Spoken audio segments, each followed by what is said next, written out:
guys, we're gonna try this again. I started filming my January wrap-up only to have the power go out in my video camera, and then I spent an hour looking for the power cord, which after that hour I sort of vaguely remembered that there was some weird power cord mixed in with my hairstyling devices that I put into my box of cords because I didn't know what it was. Wonder how that got there. Thanks a lot, Christmas vacation. Hi, kitty. Anyway, January wrap-up. So we're gonna start with audiobooks. I've been listening to audiobooks. Didn't love them all.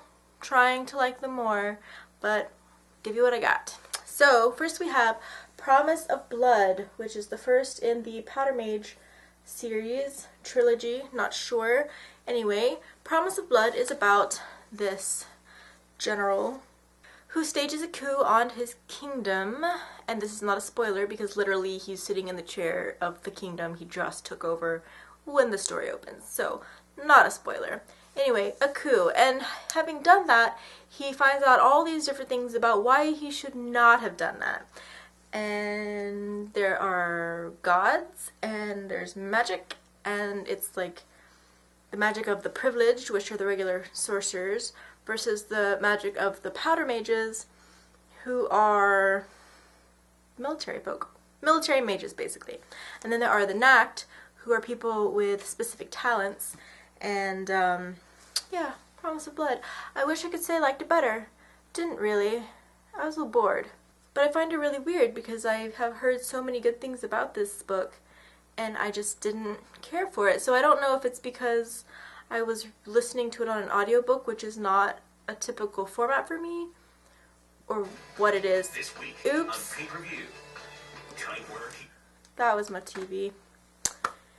Anywho, I probably won't be reading Crimson Campaign even though it's coming out either next month or the month after. Sad face. Oh well. Continuing with audiobooks, I also listened to Hounded, Hexed, and Hammered of the Iron Druid Chronicles by Kevin Hearn. As you can see, I already have these books. I've already read them, so it was sort of like a reread, which is probably why I really liked those audiobooks, because I didn't have to listen quite so close. If I missed something, it was okay, because I mostly already knew what they were talking about. Although it was really nice to have this particular reader doing the books. Luke Daniels is the guy who does the Iron Druid Chronicles for the US titles, and he's awesome. Really brilliant. Really good. Really enjoyed him, and just, I had forgotten how funny these three books are. So funny. And lastly, in my audiobooks group for January, we have Hyperion by Dan Simmons. I bought this book about halfway through the audiobook because I just really needed to have the physical copy because I really, really like this book. But I don't know why. Like, why did I like this book? It was good. It was interesting and different.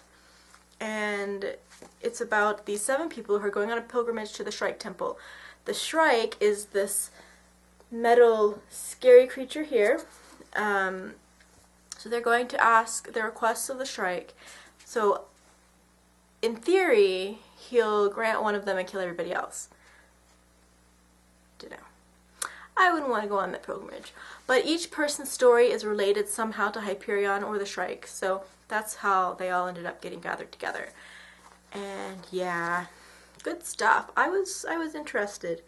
But the ending is sort of abrupt and doesn't resolve the question of what happens when they meet the Shrike, so that's what the second book is for. I gotta go get it.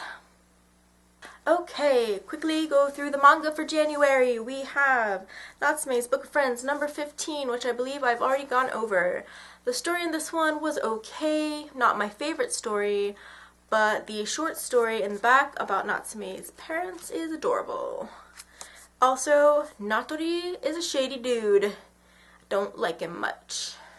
And then we have Otomen 17, which I've already gone over, in which Asuka's mother is the most horrible person ever. And that is why I didn't like this volume. Oh, hey. Oh, I get it. See the guys on the front? So this one guy, he writes manga here. It's a girls manga based on the lives of all the others. So on the back they kind of have like their girly faces. Oh, that's adorable. Okay, so then we have The Other Side of the Mirror and The Other Side of the Mirror 2, which you may remember from a while ago. I picked up because I found out Jo Chin did not only the covers, and she does a lot of covers, but the interior art as well. So I love Jo Chin's art. She's amazing. So actually this picture, and I didn't know it was from this book until I read it a couple days ago, this picture is one that inspired me in a series of art projects in animation school, which is awesome. And now I have the book it came from. So anyway, I'm rambling again. If I ramble long enough, my video player will die again. So this character and the female character here, they're both people who are down on their luck in New York. He had gone to try and find bigger and better things. She ran away from an abusive father. So she became a hooker, and he became a guy who goes out and drinks all night and beats other people by drinking more than them and then takes their money. Yeah. So he accidentally hooks up with this girl, who he doesn't know is a hooker at the time because it's her first night out, and somehow they end up together. It's kind of cute, actually. Within these two books, there's also a story called 99 Roses, which is about this high society girl who sees this boy on a bike every night leaving roses outside in her mailbox, and it turns out that he's just some guy who left roses at every girl's mailbox because he worked at a flower shop, and this girl decides that at the 100th rose she's going to go out there and he's going to be her knight in shining armor. But after the 99th rose, he never comes back. Why? Because some other girl runs out and says, hey, be my boyfriend. That was a comedy. The other two in the back of volume 2, not comedies, very sad. My favorite one, because actually book 2 of the actual main story is only halfway through, and then the rest of it is just short stories. So the first one's called Peggy. It's about this guy who has met this girl over the internet. It turns out that that girl's not a girl, but he doesn't know that, and he thinks the guy that is actually the girl has been hitting on his girl, and so he beats the crap out of that guy, and then he's supposed to meet the girl. That guy doesn't show up, and you wonder why, and it was really sad. It was really sad. And then there was this other story about this girl and a ghost, and I thought that one was sad and depressing too. And oh, the registration on my cover messed up, so the outline is all cracked out and the text is messed up. Almost done with the manga, Oku number 9. And if you don't know that I love Oku, you must be new, so welcome. So this volume is about how the shogunate opens up Holland Studies, which is basically a medicine, Western medicine, to be taught in the shogunate because they want to get rid of red-faced pox. So this half Dutch, half Japanese fellow here ends up down there teaching medicine to whoever will show up, and of course naturally they don't show up at first, and then eventually they do when he saves people. And he got into all of this because of this person here who is a woman, as a matter of fact, not a dude. Looks like a dude. Frankly, I think she's adorable. Volume 16 of Black Butler. Good stuff. We liked it. Ciel's daddy was in it as a conniving teenager, and it was awesome. Also, loads of pretty people as usual. You can always count on Yana Toboso for that. Finally, Lizzie's brother is adorable and doesn't know it, and also Sebastian is chasing after the president of the school, and if you don't know who that is, then you clearly think this book is more creative than it really is. Also, Yen Press charges more for manga than any other manga publisher, just FYI. Okay, now to the regular novels, not audiobooks, not manga. I started with Curtsies and Conspiracies, book number 2 of The Finishing School by Gail Carriger. This book is part of her Parasol Protectorate universe, but it is young adult as opposed to adult, and I have not read her adult Parasol Protectorate books because I tried once and failed. So we'll have to get back on that when I'm in the mood for humor, because I just wasn't that day. I was planning on doing a review of this book, but I really got to take it back to the library, so I may not get to. But that's alright. I'll give you a quick summary and try not to take forever. So the first book in this series is about Sophronia, who goes to Miss Geraldine's finishing academy for ladies of quality. And it turns out that that finishing school is in fact an espionage school. Part of the fun of the espionage school is not letting Miss Geraldine know that it is in fact being used as an espionage school. Also, it's on a dirigible airship, which is pretty freaking cool. The first book, Espionage and Etiquette, I didn't love for about the first half, and then after that I really got into it, and thus I picked up this one. This one for me was better, and I don't know if that's because I get it now, because I know the characters, but I really, really enjoyed this one, and will be picking up the next one. Don't remember what it's called, but it has a nifty name as well. Next we have The Handmaid's Tale by Margaret Atwood, which I read with the Tube Buddy Reads group on Goodreads. You should all join that group. You do not have to be a booktuber to join, just interested in hanging out with us and reading books together. This book turned out to be very, very engaging, and I really, really enjoyed it. I read this book when I should have been doing other things, and it was just, I don't know, it just was. It's also kind of horrifying if you're female, because OMG, that's about as sophisticated as I'm going to get about it. But I think most people would agree that this is scary stuff and not so far out of the realm of reality. Finally, we have A Wizard of Earthsea by Ursula K. Le Guin. You may or may not recall that I read The Left Hand of Darkness. Probably not, seeing as I never posted the review that I did in fact film. So I should get on that. And this book I read in a couple of days. It's fairly short, 200 pages. You've probably heard of it, at least by title.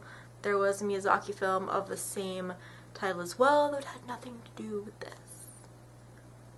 There was also a really bad Sci-Fi Channel film. Just, you know, FYI. Overall, I liked this book, but I didn't love this book, because having read loads of contemporary fantasy, it feels like old hat, when in fact it's written before most of those and therefore is foundation material. The reason that I had a hard time getting into it, one is because the main character has serious anger and arrogance issues for about the first half of the story until he gets over himself. How does he get over himself? Bad stuff happens and he feels really guilty. So, that. But after you get past the dragon part, or actually the dragon part and beyond, then it's pretty cool and I liked it. But I didn't love it, so I would say 3 stars. And I am going to read the second one because I just need to know now. And also, I like Master Ojian, and I would like him to come back. Probably he won't, but in case he does, I would like to see him. Also, the writing style in A Wizard of Earthsea is like, it's not really meant to be read off the page. It's something that feels more like somebody should be telling you this tale orally. You know what I'm saying? So, which completely makes sense given the propensity for making up songs and stories based on the quests of mages. So, yeah. I should listen to this one as an audiobook, possibly. Okay guys, so that's it. 6 manga, 5 audiobooks, and 3 novels. Good for me! Hooray! For next month, we are going to be doing Ancillary Justice by Anne Leckie with the Dragons and Jetpacks group. This is their read of the month. The other read of the month for this month at Dragons and Jetpacks is Mistborn by Brandon Sanderson. However, I already committed to reading Mistborn in March with the BookTube Buddy Reads group. So, yippers. We probably will have Mistborn waiting for later. However, I am reading The Name of the Wind by Patrick Rothfuss with the Buddy Reads group. So, a whopping 700 and something pages from now, I will know what all the hype is about. And also Ancillary Justice, which has been getting super good reviews on pretty much every blog that I've read. Apparently this is about a ship that is now a person. Okay, wait. Let's back up. Apparently this one is about a person off on a quest to kill someone because she used to be a ship and a whole crew, and now she is only one person, and the person she's going to kill is like she used to be, which is multiple people, and so that's a challenge. And this one, I'm pretty sure everyone knows. Actually, I don't even know. Something about an acting troupe, maybe? We'll find out. I'll let you know. Also, incidentally, someone asked me a while ago if any of the crafts I do are book-related. Very few are actually book-related, but this is one. It's a book cover. Look at my Star Trek book cover. Isn't it cute? And then also my llamas, because a crafter needs llamas in her life. Yep. And yes, if you're wondering, it does in fact fit a big honking book like The Name of the Wind, as I will show you right now. See? No, that's good. So it does fit it. I made it specifically to fit big mass market paperbacks like this, using the Song of Ice and Fire as a template. So that is all.